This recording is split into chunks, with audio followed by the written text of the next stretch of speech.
Hey there, this is Aaron speaking. Now, I'd like to start this video off by setting one thing straight. I enjoy a lot of hobbies, and I'm kind of proud to say that, over these past couple of years, I've gotten pretty alright at a decent number of them. You might already be a little familiar with my average prowess at the video games that I clip dump and talk about on this channel, or maybe you've known me for some time already and are somewhat aware of my blossoming relationship with my beloved 6th gen Celica. In fact, we're just about to hit our first year anniversary nearing the end of this May, which I'm hoping to celebrate by spending a particularly lovely date out on the mountain roads past midnight, if it weren't for the fact that the poor girl has been spending almost an entire 3 months at the mechanics. Well, I'm praying for her recovery by the end of this month. Either way, before this whole intro starts to sound like a bio I'm writing up for a dating app or something, what I'm trying to say is that although I've been able to build up a fairly diverse skill set through immersing myself in a bunch of fun activities, I can't exactly say that cooking is one of those things either.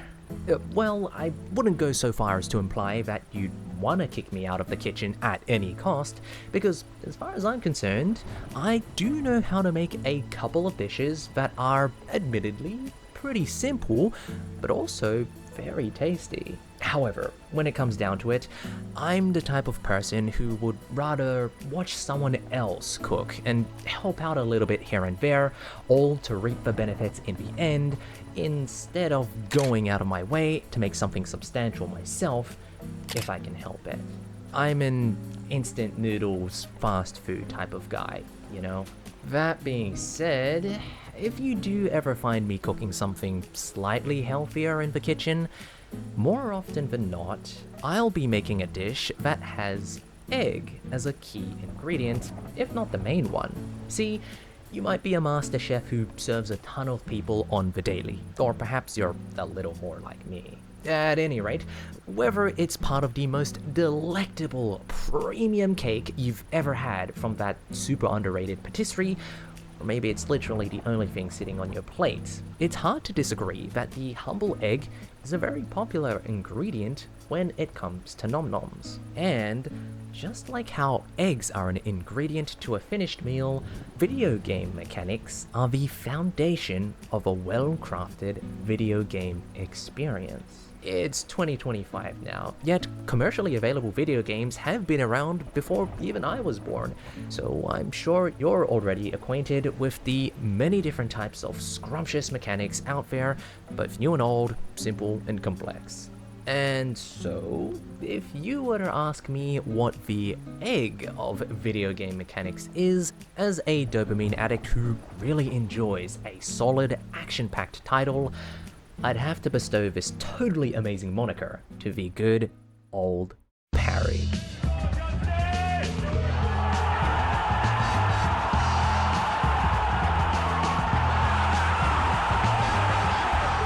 Anyhow, you might be thinking that I'm reaching a little too far into video essayist cuckoo territory. However, my reasoning is pretty simple as far as convoluted metaphors go. Look, eggs will usually get across their tastiness in a fairly simple way, and in the same vein, parrying is also a fundamentally no-frills mechanic. I mean, despite how seemingly plain it is on an omelette, I think we can both agree that there's something innately satisfying about precisely timing an input right before some sort of attack hits you, in order to negate the damage, or to deflect it back, or even to trigger a special event unique to the game itself.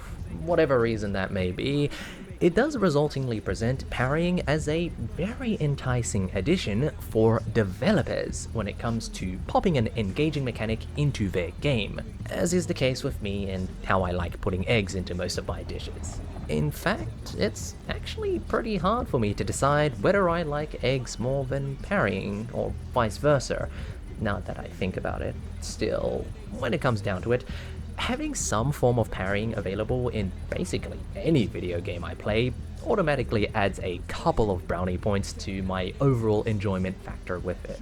To be completely honest with you though, I'll admit that I'm not too fussy a gamer when it comes to these things, just like how I'm not too picky of an eater. Yet, eggs and parries aren't just a free ticket to winning my favor, you know. I've played some games where parrying just doesn't feel good, whether it be due to a lack of responsiveness or underwhelming sound and visual effects. To me, this was like tasting an egg that's gone off in my dish. In reality, it is very rare for me to come across a truly atrocious example of this because most chefs tend to ensure that their ingredients are of an acceptable quality, and similarly, most video games usually go through some fairly rigorous playtesting before being served as a final product to ensure bad eggs like these get cracked down on very early in the development cycle. Still, it really sucks when it does happen because no one asks for something rotten in their food, right? On the flip side though, I've actually noticed a more common trend among people, which you might be familiar with as well. Specifically, people seem to be having a growing distaste for games which appear to be adding parrying like it's an afterthought at best, or something to cover up the rest of the game's flaws with at worst.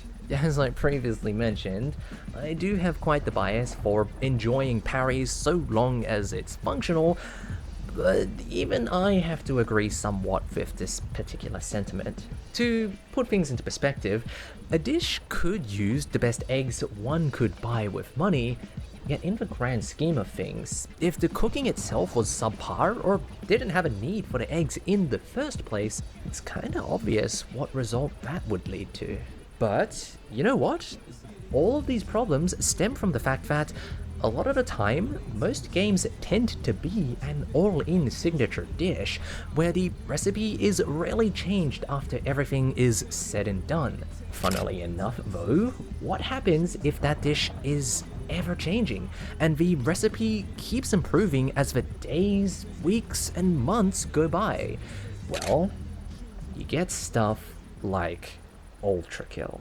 If you weren't aware, this is an early access game. In other words, what it looks like today is quite different from what it looked like last year, and the years before that, and the years before that. As a result, the parrying in this game, as well as the accommodations made for it, have all improved considerably. Without delving too deeply into the technical nitty-gritty, the parry itself has been polished tremendously. I've always enjoyed it ever since I got my hands on ULTRAKILL, but nowadays, instead of being a gimmick that most players would use very sparingly, aside from masochists like myself, it's become a staple to many playstyles, and genuinely feels like an integral part of the gameplay loop. Seriously, the difference really is akin to farm fresh eggs over what you typically buy cheap at the store. Furthermore, as new enemies, boss fights, and even weapons get added to the game, more and more avenues for parrying just keep popping up. Eggs can always benefit from some extra pizzazz, so it's no surprise if your customer is liking the harmony present in your meal with those deftly added ingredients. Okay, that's enough gushing about the ultra-violent robo-vampire shooter now. At least I managed to keep it at less than 2 minutes this time. Anyhow, at the end of the day, what I'm trying to say here is that parrying has a lot more going on than most people seem to give it credit. It's a deceptively simple ingredient for developers to incorporate in their works due to its basic nature. However, just like the egg, such a trait works as a double-edged sword, because it's precisely due to said simplicity that a dev's skills and decisions end up being directly reflected by the quality of their parry and its overall presence within the dish. Of course, most recipes aren't going to that extent where a single ingredient is what you should be looking out for, never mind eggs. And so, parrying usually isn't the factor that determines whether a game is your next 10 out of 10 or not. But every so often, you find a dish where egg is the star of the show, and man, does it just mean so much more to me when these are the ones that blow me away. But on that note, thank you for bearing with my ramblings, and thanks for keeping me company. I suppose I'll catch you in the next one, but until then, please take care.